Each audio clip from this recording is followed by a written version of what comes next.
I think it's the loneliest thing in the world to have people around you, but you can't really touch them and connect with them for who you really are because you just keep trying to give them who you think you're supposed to be.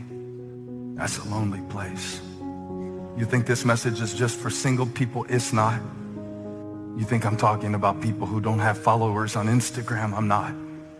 I think we all have spots. I used to not think that. I used to think certain people didn't. I used to be embarrassed because I thought I was the weird one. I think we all have insecurities. We don't wear them on the outside, so sometimes even the people who love us can't see what we really wrestle with.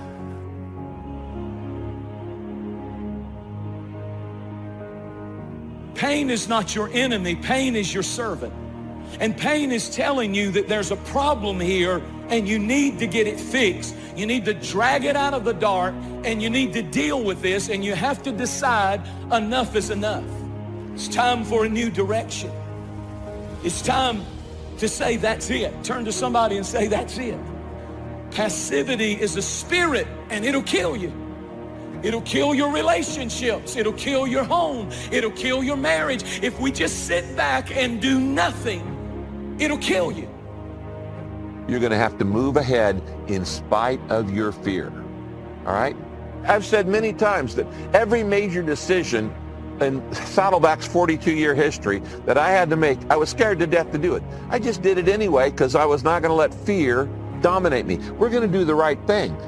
Never let fear stop you. Courage is not the absence of fear. Courage is moving ahead in spite of your fear. If you're not afraid, you don't need courage. You only have courage when you're scared to death and you do it anyway. This is the truth, is that so many of us say that we want to change, but many of us are unwilling to pay the price to change. And really all of change comes from not focusing on what you can't control.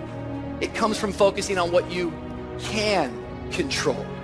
All of change has a price tag attached to it. That today, each and every one of us, we have to count the cost. Do we actually want to change? Are we willing to pay the price for change? Stop expecting out of people what only God can give. This is why we get depressed. We keep waiting on people to complete us.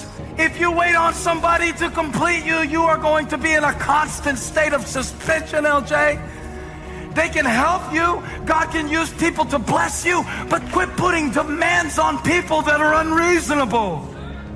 Here's the truth. Change happens in a moment. It's results that require time. I just think there's so many people that are living today, especially in 2021, and we spend more time on our excuses than we do on execution. We're just full of excuses, just full of reasons as to why we can't start now. Oh man, I'm gonna start tomorrow.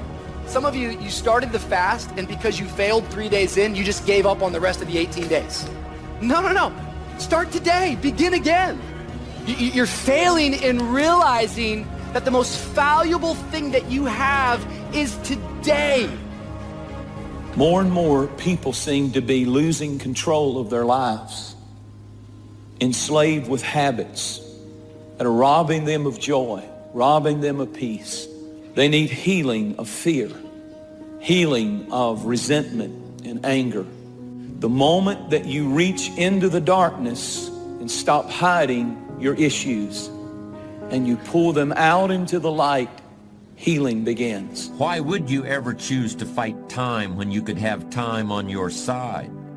Who wouldn't want to harness the great river of time that flows through all of life? Why wouldn't you want to use the power of time to generate power in every area of your existence, to turn the turbines of your hopes and dreams, to charge your every aspiration with lightning bolts of electricity? Well, there is only one way to make time work for you, not against you, and that's with patience. I wonder for us, has never enough become our normal? Like, I'm not talking about last week or the week before that, and I'm not talking about bank account. I think the spirit of this age is the spirit of never enough. We can never get enough information. We can never get enough what we call connection. So now we call ourselves connected in the world because we have social media. See, to us now, it's just completely normal for us to be overloaded all the time. and just to have access to everything that's happening in the world. And then we wonder, why are we so fearful? Why can't we feel? It's because we were never intended to carry so much in our minds and in our hearts. But to us, it's just normal. Many of us are used to never really getting a good night's sleep. It's just normal. You need to make a plan. If you're going to build a better future, you got to have a plan for your life. You have to have a life plan.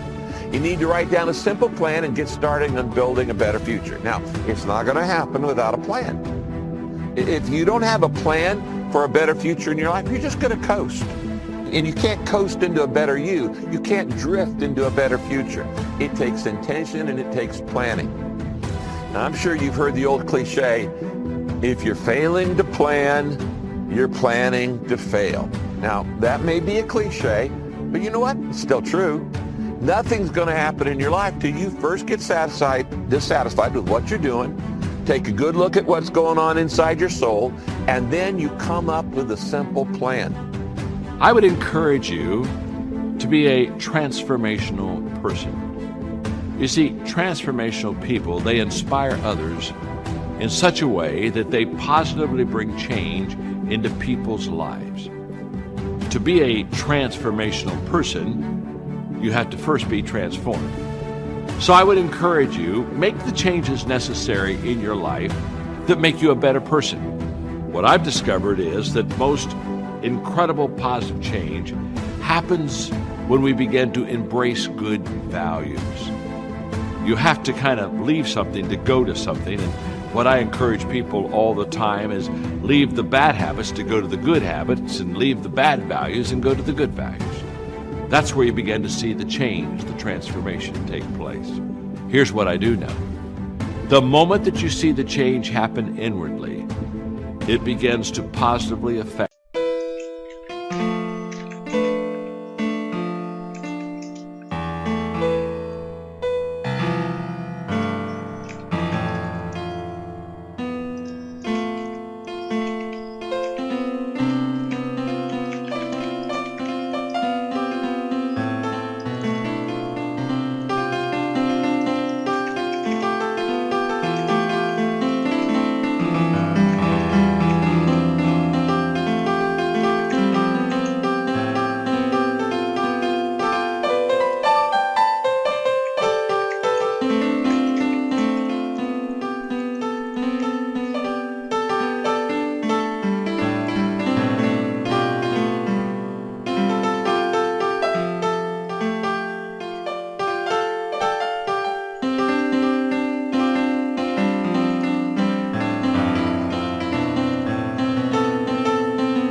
the behavior outwardly.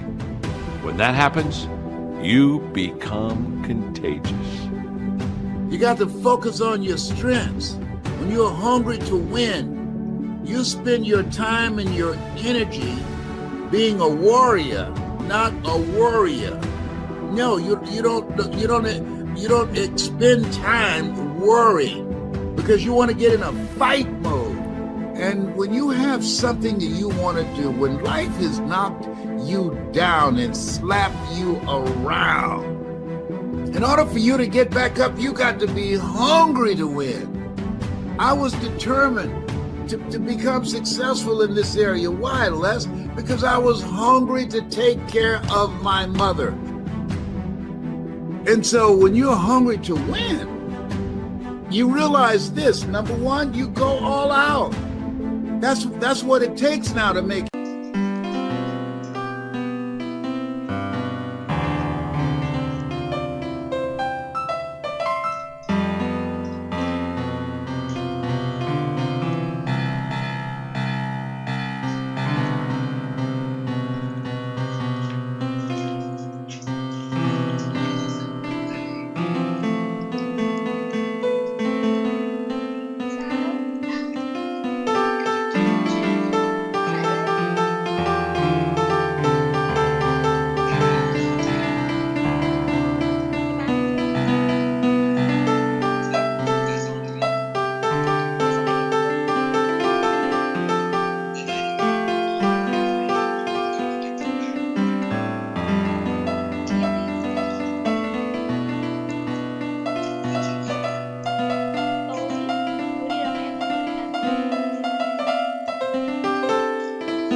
it now.